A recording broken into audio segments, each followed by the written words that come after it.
Seven, 6, 5, 4, 3, 2, 1. You'll never have the sacred stone. Oh, this you crazy mother. This is Eat and Drink with Ali Hassan and Marco Timpano, the podcast where back of house Ali and front of house Marco talk food and drink. Heads up, these two spent decades in restaurants, so some mature content and language is bound to come up. Get ready for Eat and Drink. Forks up. All right, this is Eat and Drink. Special edition, man. Gotta love it. Emphasis on the dish. Yes. We're going to dish out a little bit of, we're going to spill the tea on some of the weddings we've been to and attended, and good meals we've had, bad meals we've had, and in my case, weddings that I've almost ruined because I was on the wrong side of the kitchen. This is the wedding episode. This is Ali Hassan in front of me. This is Marco Timpano above me. Yeah, here you go. I sit on a ladder when we record. 3 phone books. I've been best man 7 times. Yeah. Always the best man, never the really best person. Man. No, that's right. what it is. Yeah, okay. All right. Wow. 7. Yeah. I know of one, right? Yes. Mark? Yes, your buddy for Mark? sure. Yeah. Angeles, great guy. Now, when you say best man, you mean the one guy or you mean one of the best men? No. I mean the guy. one guy. The guy who gives the ring over. I could see that. You're a solid, dependable guy. I do also see you dropping the ring out of, Damn straight. right? Has that happened Never, too? Have you dropped it? Never. I've also Treating married it like 3 the ice people. cubes? Okay. I've married three people, yeah. I've married a couple. I had have no you? business doing so. I have no papers. They didn't care. Oh. They got real married quietly in the corner. Okay. Some guys showed up. They're like, Yes. yeah. Just shut your pie hole, sir. Just where do we sign? And then they had me do basically a roast officiating thing. Do you know Phil Luzzi? I love Phil Luzzi. Phil Luzzi is our friend. He is a stand-up comic and a performer, A clown, theatrical. He's everything. A comedian. And an incredibly sexy man. Anyway, he was supposed great to actor, officiate. too. Sorry, I covered your line. What Great did you actor. say? Yeah. No. He was supposed to officiate the wedding. Oh, okay. And he couldn't make it because he was acting. He was doing some of that great acting up 3 hours north of Toronto. So I came in as a second choice. You know what happens when you're a second choice? People hate you. No. Okay. No. What? No, I'm saying when I'm a second choice, in my head, somewhere in my head go, oh, you're gonna come to me second? Yeah. I'm going to teach you a lesson never to do that again. And so then I roasted the hell out of this wedding, and it was terrific. I didn't know my buddy's mom, the groom's mom, so I didn't know she would take kindly to the jokes about him being, a masturbation aficionado and video games, and she loved it. Wow. And so that went well. Could have gone horribly, but anyway, this is not about food, but yes, Sure. My wedding connection to Phil Luzzi is I met him doing Tony and Tina's wedding. That's great. So there you go. So Can I tell you a little story that's connected to Tony and Tina's wedding? Please. Before we get into food, I went to a wedding this weekend.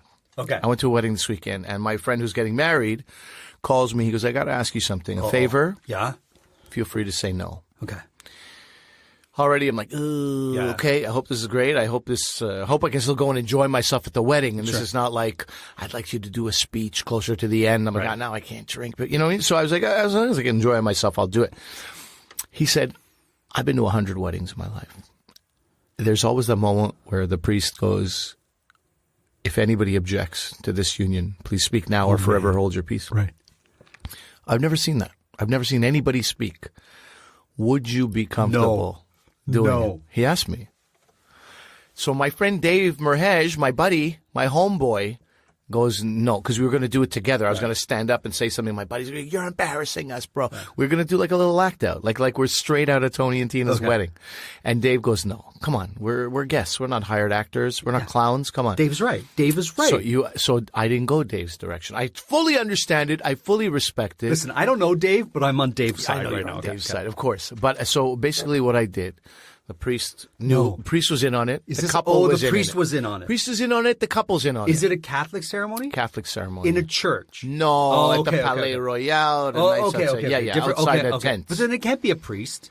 This was a priest? He's an officiator. Okay, that's not a priest, my friend. There's a huge... I might have called him father, okay?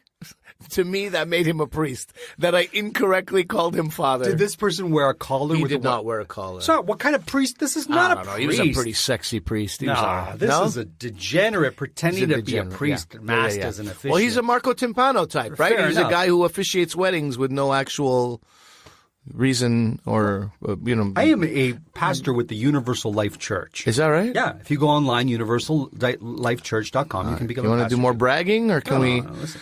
So anyway, does anyone here, before we proceed, and that comes early in the marriage, right? Does anyone else? It's already like a beautiful moment. The kids have come. Little kids have put flower petals on the, and the father has brought the bride. It's already so beautiful. People are just great. Before we continue, does anyone have any issue or objection to this marriage taking place? And I stand up. I go, yes! And I go, oh my God, I'm so sorry. I'm so sorry. Ribs are on sale at the grocery store. I'm so sorry. I'm so sorry. And I hold out my phone. It's like a flyer. And I sat down. Great moment. Great moment. The rest of that, I felt great because the rest of the people are talking to me being like, dude, that was great. Not knowing that the groom did it. I was like, that's awkward. People just think I'm an actual piece of garbage. Right. But I got to talk to more people than I normally would have. But all that to say, the one time I've seen that is where you met Phil Luzzi, where the priest, in the play goes, is any having ejection? Nothing. And then you hear, Tina! And it's like the disheveled, maniacal ex-boyfriend shows up. I think he showed up in that moment. He showed up in that window, 100%, right? My friend. He did. Yeah, of course he did. Yeah. Michael Just is the character's name. Yeah. So how did the bride take that? She was in on it too. Okay. They both wanted this. So that's why, and in fact, that's why if the groom was the only guy who knew about it, bride doesn't know, priest doesn't know, I'd be like, oh man, I don't think so. No, that's not, don't make me part of a prank that could go wrong. Yes. Because I've been on that side too. Oh, man. When I'm doing comedy at a wedding or I'm hosting a wedding. And the groom's buddy goes, you should make it dirtier, man. This guy loves the dirty. No. He loves the dirty. Make it dirty, make it dirty. So I went tiny bit dirty. Crowd turned on me. I was like, why did I listen to this stupid idiot? I'm doing this for the bride and groom. Why am I listening to one of his best men? No offense to your business there that you're so proud of. But I listened to some moron, and it was a mistake. So I wouldn't want that. But when he's in she's on it, they want that just for some memory of that moment to like lighten it up. I was like, all right, I'll do it. There you go. And it was great. It was good. Well, okay, I'm glad that worked out because I was like, this does not sound like it's going in a direction that I approve This of. was requested. Okay. And if it didn't go well, I would have been like, he asked for this. You people are the problem. Anyway, weddings. Weddings. Okay. Let's start with booze at weddings, okay? I would love you to start there. Okay, so this is where open bar, closed bar becomes an element of contention between people. Now, I'm used to my culture being an Italian Canadian in Southern Ontario where you go to a wedding and it's an open bar. So anything other is a little bit odd for me. I'm not saying it's wrong. I don't want to put that out there. It's just different for me. Just like for a lot of my wife's friends, an open bar is different for them. Where do you stand on the open or not open bar at weddings? I mean, it just should be an open bar. I just don't have, there's no other discussion. It should be open. Okay. Yeah. Now, when you say open, you mean free. Free. Yeah, that's right? what I mean. Thank you. Okay, because there's also an open closed, which is also contentious. Yes. When, hey, listen, while we're doing our speeches, make sure the bar's closed. Right. That can also be. You try to tell a bunch of Punjabis that bar's going to be closed for an hour. That is not going. People just leave and go to their cars and drink from their trunks and stuff. They get very angry. They protest. Really? Oh yeah, often. So that's also the cultural part always comes in there. But for me, it's like, so my friend, Andrew, his wife is Portuguese. Right. And I was like, do you want a drink? She goes, sure. Is it like, she was like, do I get money from my purse for you? She was like, right. Is it an open bar? Right. I was like, of course it's an open bar. Look where this thing is happening. This is ridiculous. It's like a glamour. Of course, this is an open bar. You want to start paying after all this? It was a crazy wedding. Sure. But for a second, I was like, how do the Portuguese do it? Do they not always have open bars? So anyway, yeah, it's where do you stand on that? Italians always open. Well, I don't want to speak for every Italian. I can tell you for Southern Ontario Italians, Italian Canadians like myself, it's I've never seen a not open bar. So it's pretty much open bar all the time. Yeah. Okay. So where do I stand on it?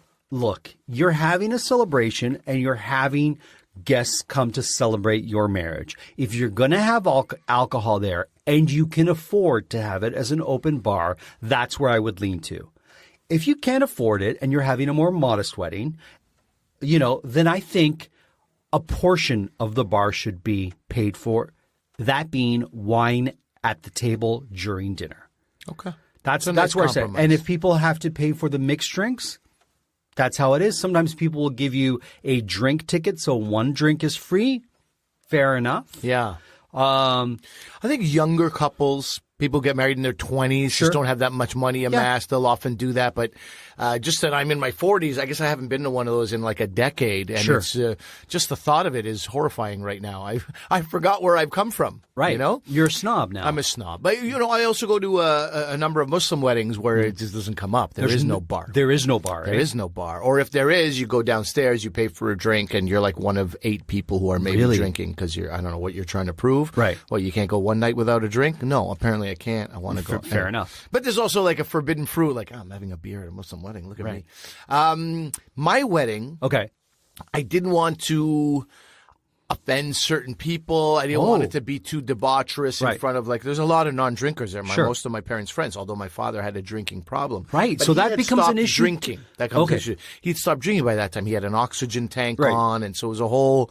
But if my dad was healthy, you can believe it would have been me and my dad against my mother arguing. Of course, there's got to be open bar. No open bar. It would have been crazy. I think so, anyway. Right. Well, my dad was doing his heavy drinking. I'm pretty sure. Sure. So what I did was I had a room set up just down the hall, maybe 25, 30 yards from the wedding.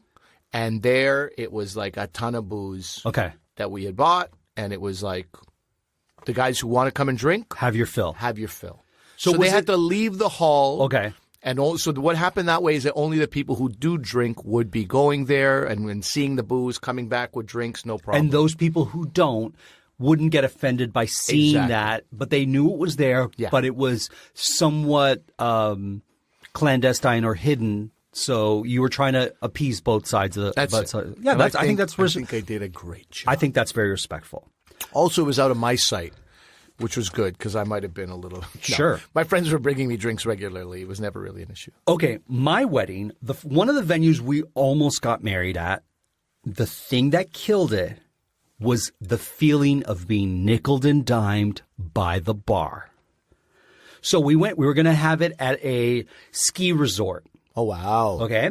And I won't name them because I'm trying not to be that person who names them. Okay. So we're like, okay, I want a nice bar.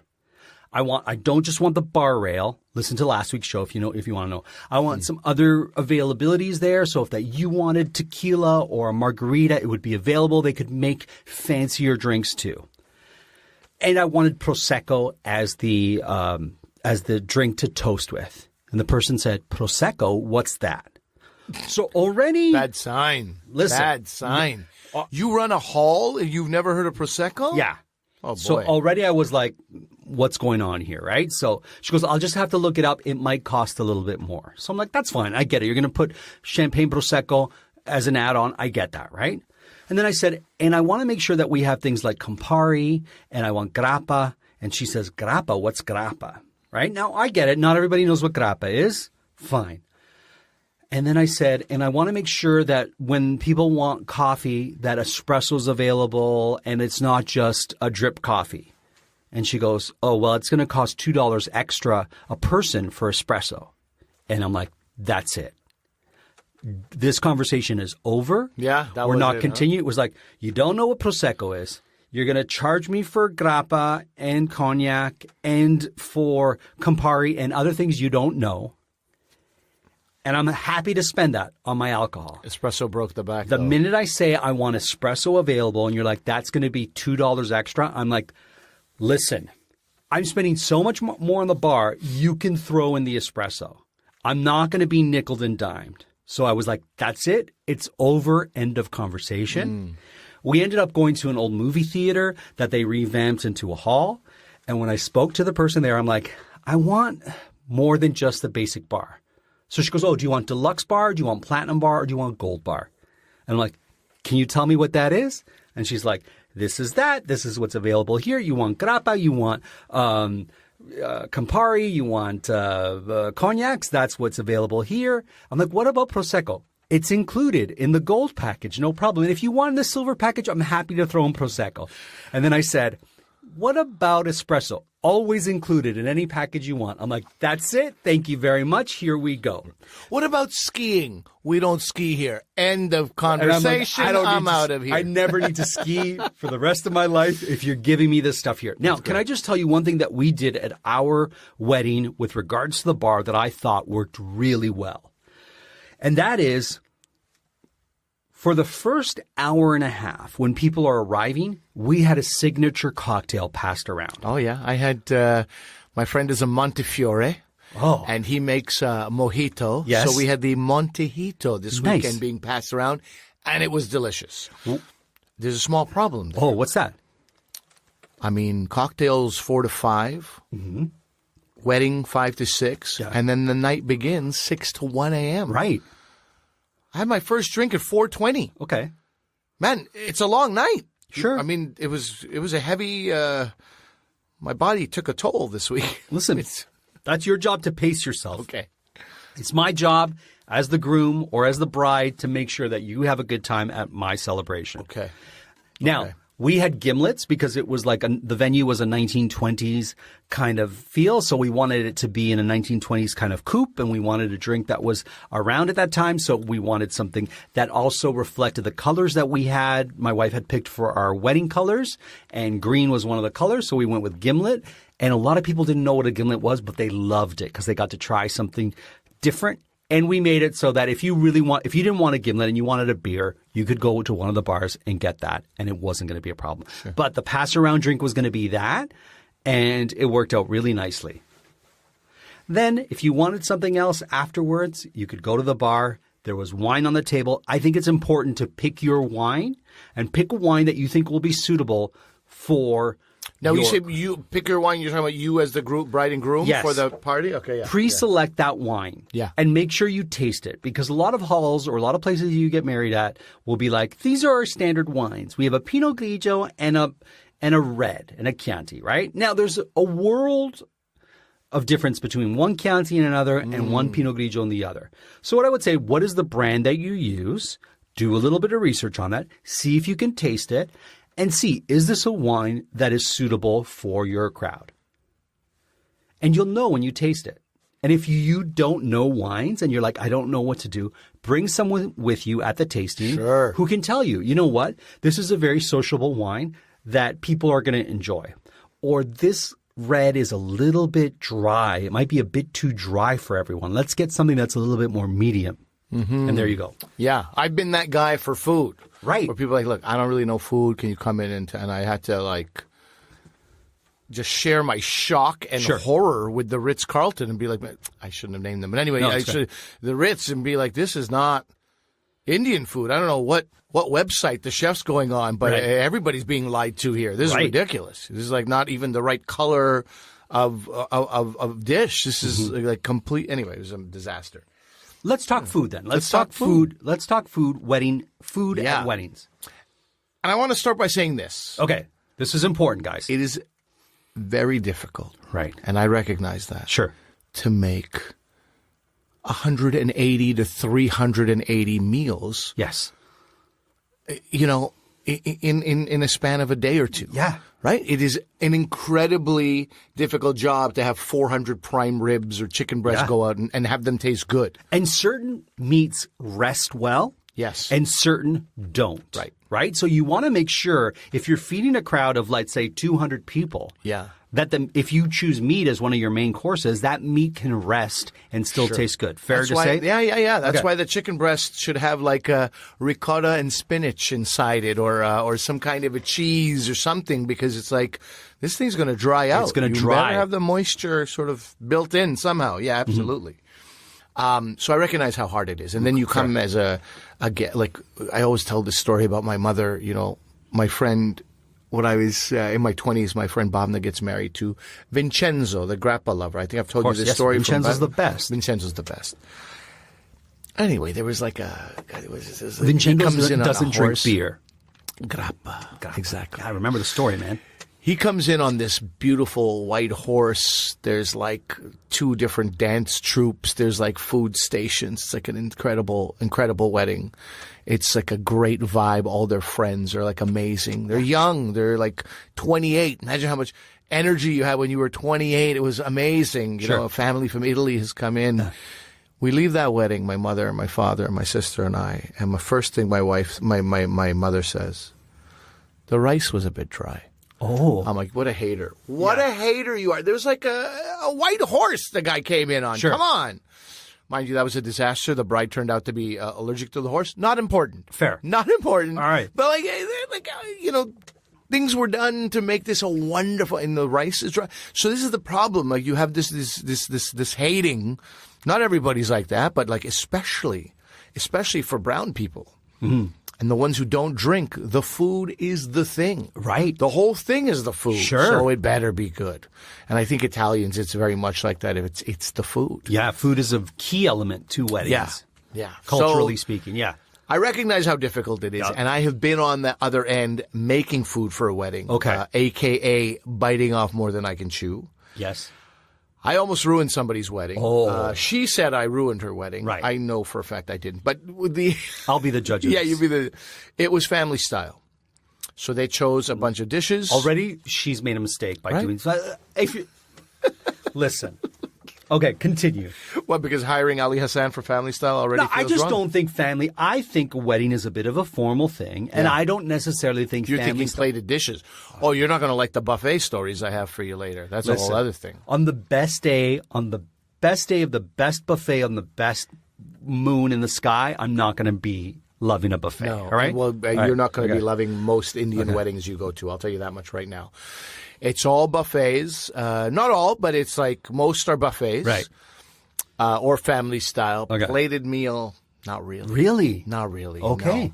No. Okay. And I guess what they save by having a buffet, that's why we have open bar almost all the time. Okay, fair enough. For a lot of Indians, yeah. I've never had to pay. That's like a super insult to your guests, I think. That would be ridiculous to have them pay at the bar. Okay. That'd be ridiculous. What I hate, just to go back to the bar, whether it's open or not, I cannot stand it when at a wedding the bartender has a bowl with money out on it. Because here's my thing. Especially if it's an open bar or free bar, the couple has paid a great amount to have that liquor open. Mm-hmm. If the venue can incorporate the tip for the servers or the bartenders in this process, let the bride and groom know beforehand. I think there's nothing more crass than at a formal wedding where you know the bride and groom or the bride and bride or the groom and groom are paying a fortune, that there is a bartender with a bowl of money. In other words, tip me because I 100% agree about the bowl. Right. There's something incredibly crass about the bowl. However, after 7 hours of drinking at this wedding this weekend, I gave 2 of the bartenders $20 each. Okay, fair enough. So I tipped them. There was no bowl. Yeah. The bowl is the offensive part. Yeah. But they were so good. They were That's so different. good. They moved so fast. They were so efficient. They were friendly. I was like, both of you guys. And I bet they were paid appropriately, and hence they were enjoying their work and making you great trips. And if you want to give them $20 because they went out of their way to serve you in a manner in which you thought was exceptional, that's a different story. But if you have a bowl or a jar or a glass with money in it, I have a problem with the venue allowing that. And when I got married and I sat with that person, I said, here's one thing that I do not want to see. And I want it written down. I want it, in black and white. It's a very good point. I don't want to see that because I don't want my guests to feel like, oh, they're not paying enough, these bartenders, so I've got to put it. Sure. The bowl makes you make assumptions that Yep. may or may not be true, and there's no point. It's just, I And totally agree. we were paying a heavy price because we wanted to for the alcohol at my wedding. Right. I always have. Anytime I see that on the bar, I give my wife a crooked look, and she knows. I just picture your own wedding, sitting, in the front center stage, and then going, whoa, whoa, whoa, whoa, and just running across the dance floor. You put that bowl away. I know what that bowl is. No, I told my friends. I told some dear friends. Yeah, I'm like, here's here what are you the look things. out If for. you see this, I want you to deal with it. And they're like, no problem. But the woman who we sat with, the wedding coordinator, I guess you could say, when I said that, she goes, absolutely not. None of our venues do it. We agree with you. It's very crass. And that was it. There it is. There it is. There you go. Espresso included, and you find what I find crass? You also find crass? Oh, my God. Bottom line is, I'm going to get married twice here. Whatever's important to you as the two spouses getting married, bring that forward when you meet with a place where you're going to get married. Absolutely. Back to me allegedly ruining a wedding. Okay, let's get back to family that. style. Okay, so like saag paneer, butter chicken, some like gobi aloo, all these Indian dishes that they had picked.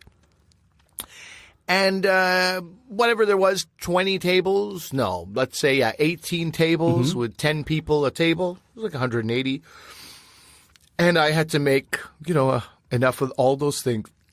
180. So about 3 tables. Maybe 4 didn't get every dish. Okay. So that was already bad. I was like, this sucks. That they're not getting all the things we agreed to. And then a couple of tables asked for, and when I say a couple, I mean actually 2 asked for, can we have more of this at our table? And there was none. Oh. So my portions were off. Ooh. So I can't imagine you in that situation. I imagine it wouldn't have been pretty. I'm not pretty on the best of days. No, I know. And situation. so she came in, the bride, with her flanked by 3 friends, just like, you ruined my wedding. But it was a very, very funny set. Like I couldn't have filmed it better, right? Because the doors open to the kitchen. She comes in, behind her are all kinds of friends dancing and like people just, acting like they're having sex on the dance floor and just having the greatest time. The music's pumping and she's like, you ruined my dance, my wedding. And I was like, should have picked a different door. Right. You know what I mean? That it didn't work, that whole entrance that you just did. I obviously didn't say that. I gave them back $2,000 on the spot. Wow. Okay. I was embarrassed. Yeah, sure. I was embarrassed. But didn't the chef make a mistake here? I was the chef, bud. Oh, okay. Okay. Well. What do you think was? Well, because you're like, what do you think I was doing? Well, I was a little bit confused in this story because you're giving back $2,000. Usually, it's the wedding coordinator who would determine these things, not the chef. I don't know where that clown was. Anyway, I made this mistake. Okay. $2,000 right away. Okay. I was working with a friend. He goes, "That was ridiculous. I can't believe you gave back $2,000. It's not even a big deal." I'm like, "Dude, it's my reputation." Sure. Yes. Was she happy when you did that?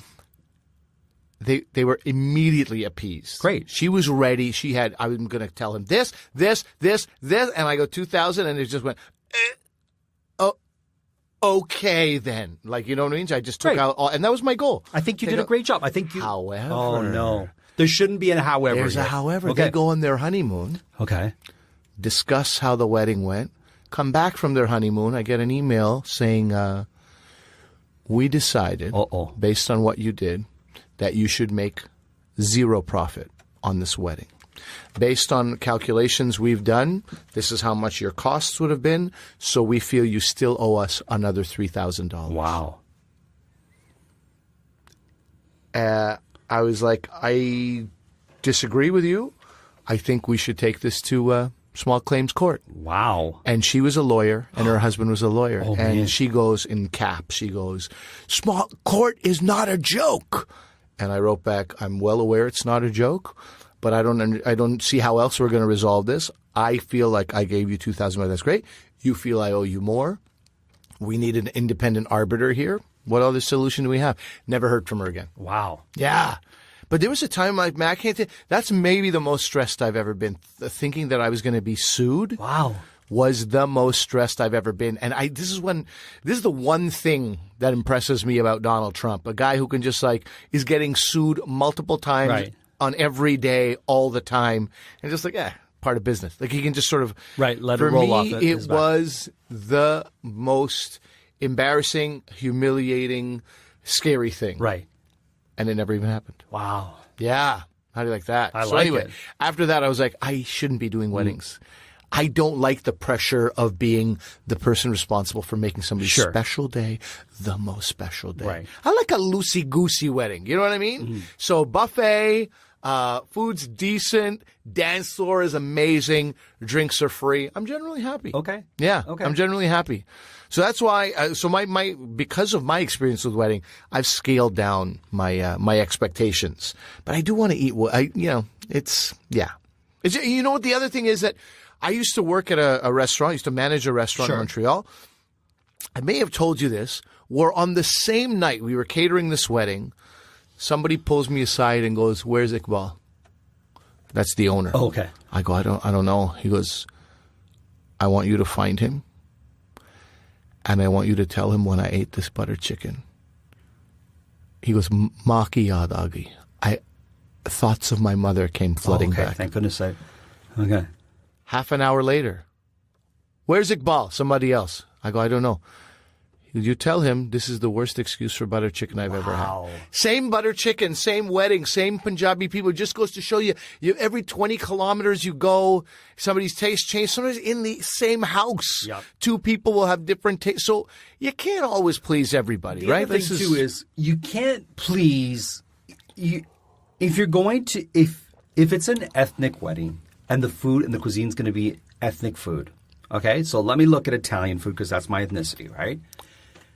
That pasta, that veal, that whatever is never going to be as good as when your mother, nonna, father, whoever makes it for you. Because like you said before, they're not making it for 200 people plus. Yeah. Right? You're making it for a family of 4. They're going to use ingredients that they know the family's going to like. They're going to take their time. They're going to do this. They're going to do that. It's never going to taste the same. Sure. And I think you should go in knowing that. Yes.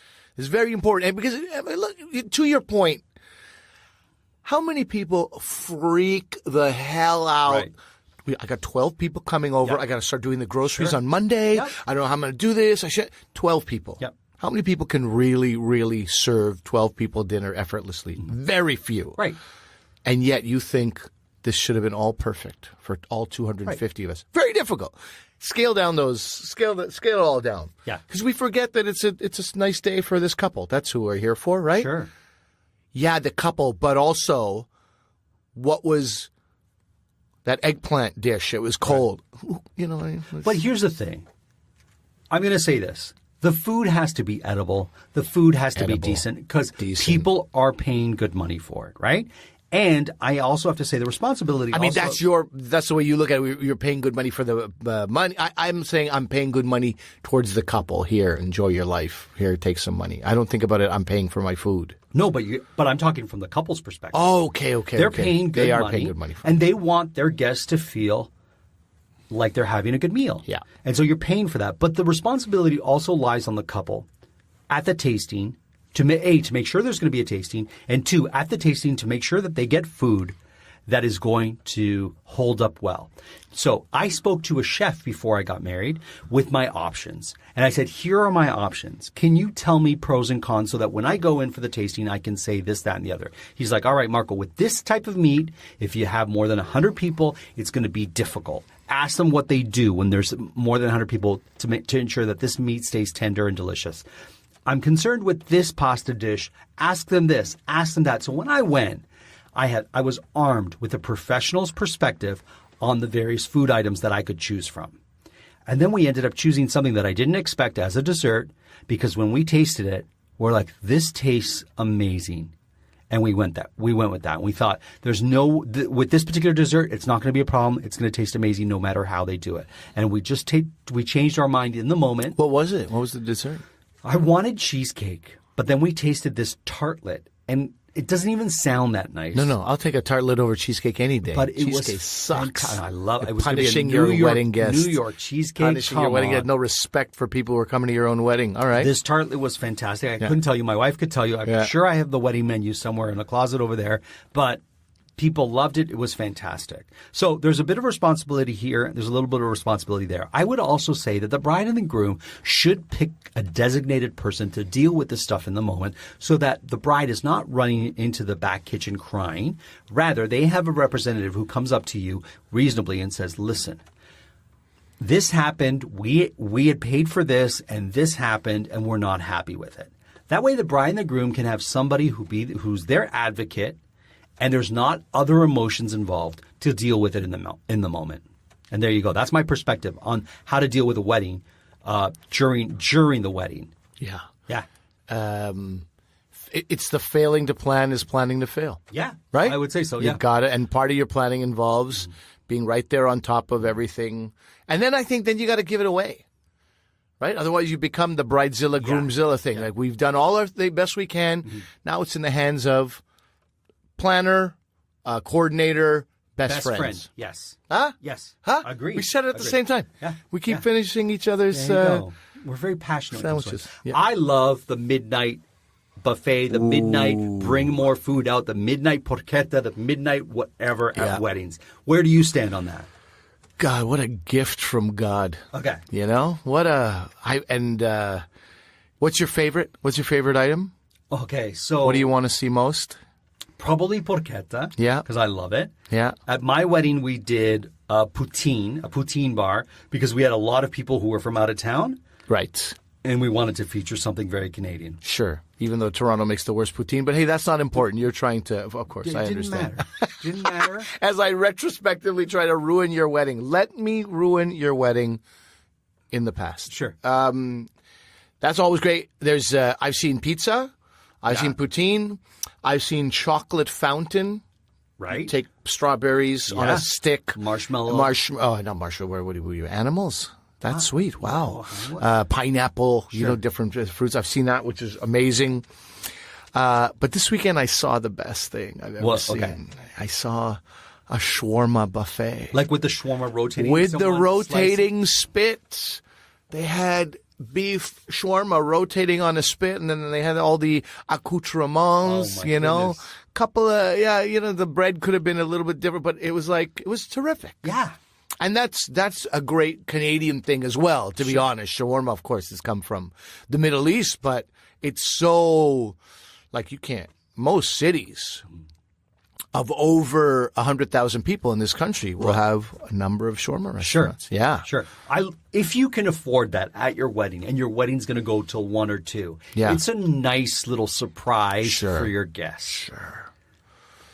Yeah, poutine is the way to go, especially for out-of-towners. You're have this delicacy. But also, 1 a.m. is the bad time to be I don't like it. Well, sorry, you should have eaten more earlier. So I think you have to have a couple of things. You need a couple of things. I think we had more than just poutine. We had other things I couldn't tell you, but it's nice to, like you said earlier, if you're drinking and you continue to drink, and you stopped eating, say, at 9 o'clock. Yeah. You need a little bridge in there so that the person who's been drinking can feel like they're not going to get totally wasted. And it's a responsible thing to do. Sure. And it should be built in your budget. Not only if you have a budget feature, it's the best thing to do. I had at a wedding in Quebec, we had steamed hot dogs and poutine together. A real Quebec. And poutine bien steamy. It was ridiculous. And I was just overjoyed. Yes. It's a beautiful thing. Now, okay, let's get to the sweet table. The thing I care less about. I know, and that's why your perspective is important. I told you my perspective about cheesecake. You dismissed it. Well, because you were wrong in that case. Okay, all right. What do you have against cheesecake? Oh, God. Why don't I just rub cream cheese or plaster that goes on walls directly on my tongue? That's my thing with cheesecake. It's the worst texture of any dessert ever. No. I don't understand how people like it. And no one understands me. Believe me. I'm in an incredible minority. And clearly, everybody else is have you been to Snowdon Deli? Have you been to this place? You haven't tried in that? New York. Yeah, I've been everywhere. Once I liked a mango cheesecake. That was it. That was it. Okay. Regardless of cheesecake, a sweet table, the wedding cake, what's your perspective on all that? I mean, it could be there, it could not be there. I didn't have one thing off the sweet table. I didn't even have a piece of fruit off the sweet table. But I feel like there should be a mountain of fruit. Okay.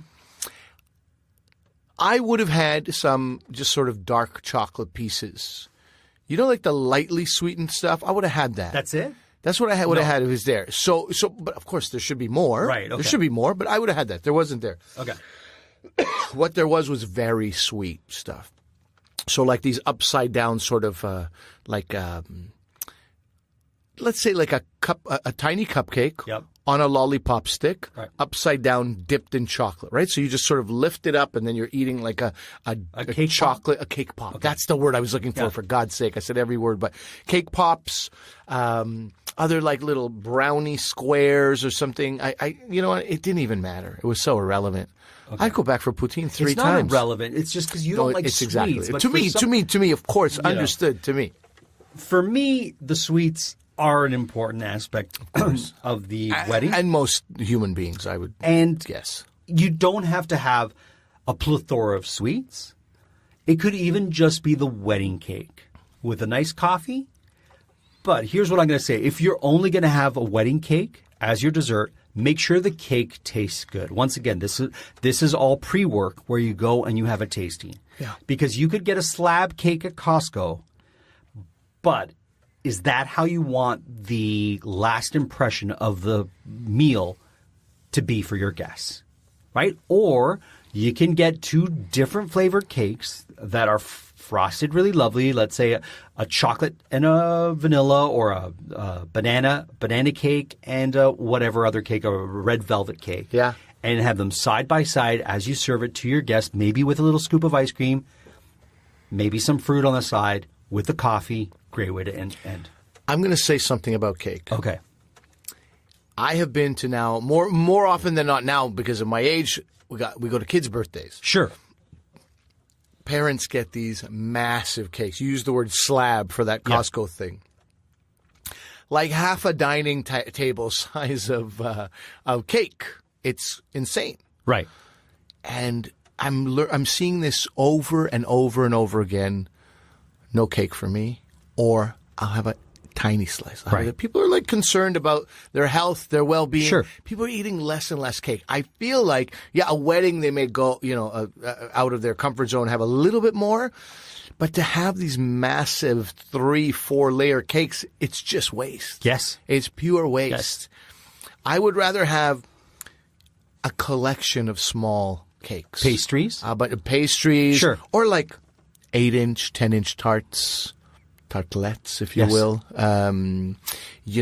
Small like pies and things like Cannoli. this. Cannoli. Sure. Yeah. He just keeps going back to the Italian stuff.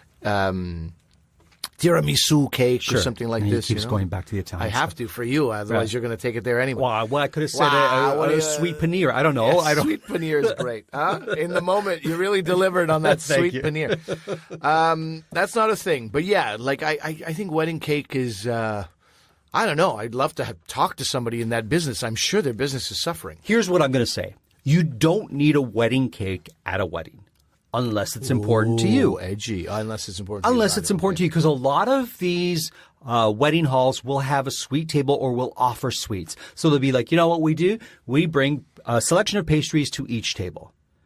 And at that point, you can say, do I really want to spend $1,000 on a wedding cake that is really Is only that a what we're looking at? It can be that price? It depends. It depends how fancy you want to make it, Yeah. right? So we had decided at our wedding we were not going to have a wedding cake because we had so many pastries and we had a proper service of that tartlet, and we were going to have a sweet table as well. And we had part of when we booked, we got red velvet cake cupcakes on a stand was included. So we're like, there's so much sweets available. Why do we want to spend $800 plus for a wedding cake? Good for you. Then my wife found a $200 wedding cake deal, and she's like, I'm going to get the $200 wedding cake. It'll be there if anybody wants it with the sweets. So I'm like, all right. And we got a picture with the cake, and that was it. So it really, if cake is important to you, get the cake. Otherwise, I think if sweets are provided, save that $800, $1,000, put it elsewhere. Tough sell for some people, though, right? Well, it's all what's important It's all to what's you. important, right? The word wedding cake. What kind of wedding was that? There was no cake at the wedding. It's called wedding cake. You can see people losing their minds. Yeah, not important. I mean, Did you have a wedding cake? I don't even remember. There you go. We must have. I would imagine. It just was a zero priority. Right. Well, we had it, it was catered by an Indian caterer. Okay. He did a fantastic job, I got to say. So he would have Sweet paneer. made some, not sweet paneer, but he would have made some ras malai, gulab jamun, that kind of stuff, Yeah. potentially. He would have a few sweets. There had to have been a cake. This is weird that I don't even remember. This is not like sweet. Here's another thing I'm going to say. If you're the bride and the groom, or the bride and the bride and the groom, do not get plastered at your own wedding. Yes. It's never pretty. It's so bad. It's always a regret. There's no reason to do that. The wedding is also about how you present yourself to your guests. I completely agree with that. So if you want to get plastered on your honeymoon, every day on your honeymoon, Exactly. by all That's means. for you. Your wedding's for your guests. Your honeymoon is for you. That's right. That's what it is. That's how it is, right? Yeah. So I would say hold back on that. Because there's a tradition with Italian weddings where, there's a receiving line when people come to the reception, right? And you're supposed to do a shot with people as they go through the... How many people? It can be as many as... You're joking. Yeah, now you would have it with the couple. You wouldn't have it with the bride, with the let's say uncle and the aunt. You would have it with people like maybe a group of 5. You would do a toast and you would do a shot, right? Okay. So at my wedding, I told the best man who's pouring those shots out, listen, we're not going to get wasted. So every other shot is going to be water, or I'm not going to drink it, or I'm going to have a sip. I recommend you do the same. And my best man's like, I'm not going to get wasted. We're going to do sips, or I'm going to do faux shots for us. But your guests can have a shot of Bailey's, of Sambuca, of whatever they want when they come in. I'm like, great. So people would come in, we would cheers, I would take a sip, or I would have a faux shot. That's got to be understood at some level. Oh, A lot of the so. guests are like, there's no way this guy drank 40 shots. Nor do the guests necessarily want you to get plastered. They just want to toast you so that they can have a private moment with you. And there's nothing wrong with that. And I'm sure if I even said to my friends or to my uncles and aunts as they went through, I'm only going to do half a shot with you. I'm only going to do a sip because I don't want to get wasted. They'd be like, that's fine. I just want to toast the couple and I want to have a good time. Yeah. The guy who goes, come on, bro, it's your wedding. I don't want to get wasted. Listen to this guy. That guy could leave, right? That guy should be... Yeah, that guy's the degenerate that we always talk about. I know. There And go. you invited him to your wedding. Well, Now who's the degenerate? I mean, come on. listen, sometimes you have a cousin who's a degenerate that you And have you to can't, I know invite. you're bound by family. What And are you're you gonna bound by do? family. Oh, God, so many. Whatever you decide to do at your wedding, we hope it turns out really well. That's what I'm going to say. Right. Or don't get married. You don't have to You don't anymore. have to There's get no married. law. Yeah. There's no law that says you have to. Right.